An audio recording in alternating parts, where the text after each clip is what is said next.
Look what we have here, with flagship looks without the flagship price tag, named Cubot Power. Outside the box we see some specs: 2.5 GHz octa-core, 6 gigs of RAM with 128 gigs of ROM. The rear camera is 20 megapixel, a fingerprint sensor with a 6-inch 18:9 Full HD Plus at a 2160 by 1080 pixels. LTE bands for GSM, Type-C for data and charging connection, with a whopping 6,000 milliamp hour battery, wow. And all this running on Android 8.1. Let's get this guy unboxed.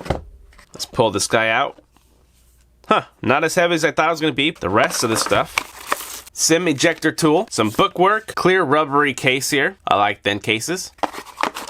Type-C to USB charging, and the charging brick that does not work in the States, because obviously this is a different country standard. Just in case you were too excited to read the back of the box, you get all the information on the top. And usually when you do get an overseas phone, they have protectors on it, like the case included. Now it's definitely a nice size. Here's another phone for comparison. A 5-inch screen versus a 6-inch.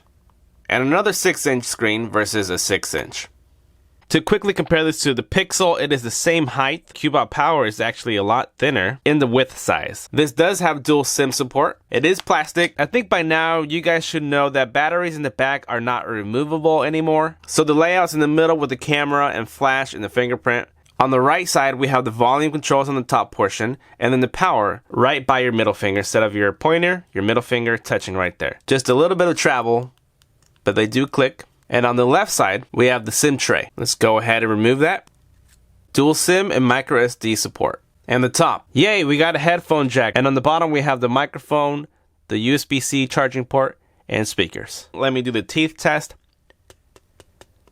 Yes, it is not metal. This shiny frame is actually plastic, but it does have a good weight regardless of how the size is. Okay, right before I turn it on, let's slap it into its case to see what it looks like there. Clear case, we can still see through it. It's protecting all corners, so it's not touching, but it is pretty close, although we do have a screen protector, so we don't have to worry too much about it if you put your phone face down. But all your ports are cut out, obviously made for this phone. Okay, I'm gonna power it on here. Cubot.net, powered by Android.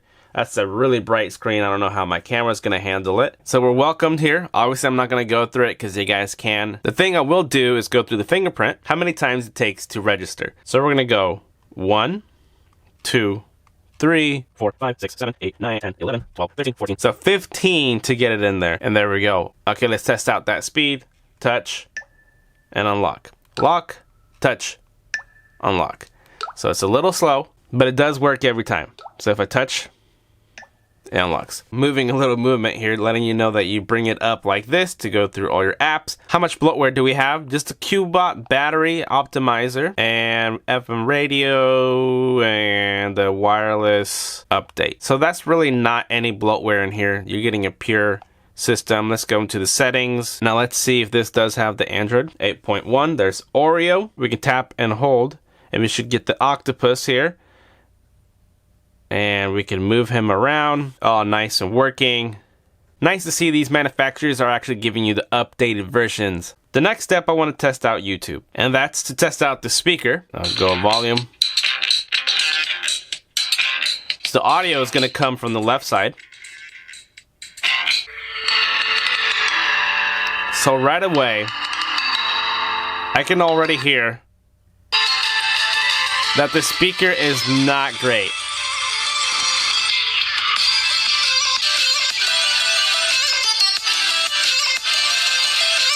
So, yeah.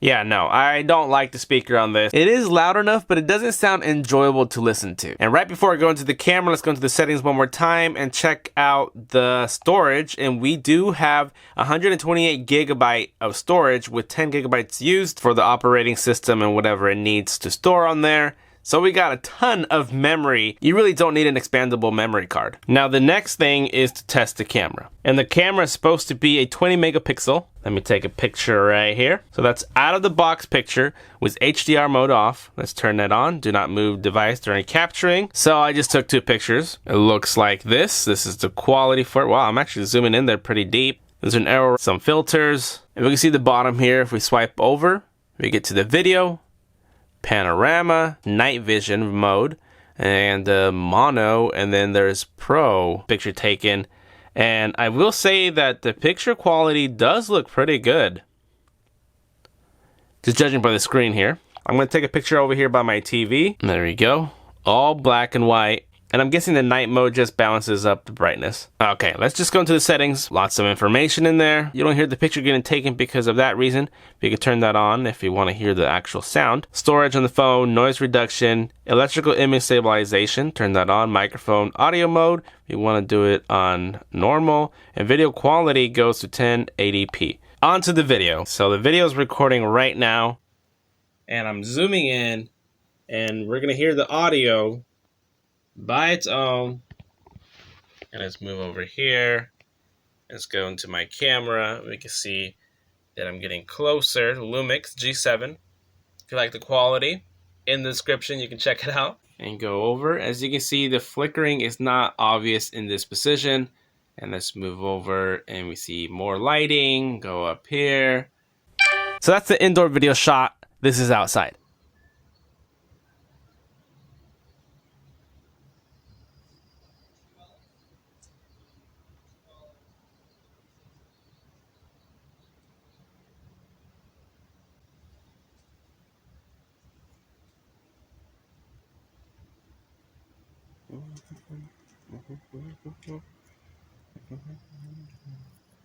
And here we're going to be testing out the front-facing camera. My poop face.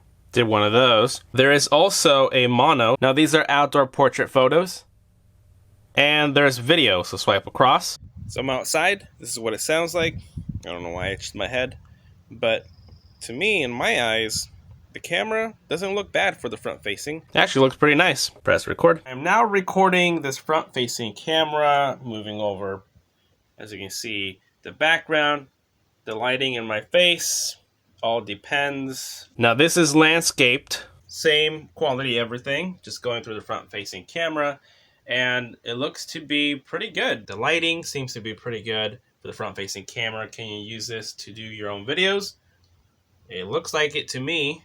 So that's nice to tell. But I don't know about the audio quality. So we're going to have to find out there. And yeah, that completes the process how I always try to showcase these phones. I will do a dedicated game video to test out the processor. I always follow up with a game roundup after I review the phone, so be looking out for that. All that kind of stuff. Now, does this have double tap the power button to launch the camera? Yes, it does. I like that on the Pixel. That's something that I absolutely love and need. And that launches the camera really fast. So double tap and the camera launches. This does not look to be like a waterproofing device, so don't expect to dunk it underwater or be in water. But this concludes my unboxing and first impressions. Quick little showcase. And until next time, thank you for watching, and I will see you guys later.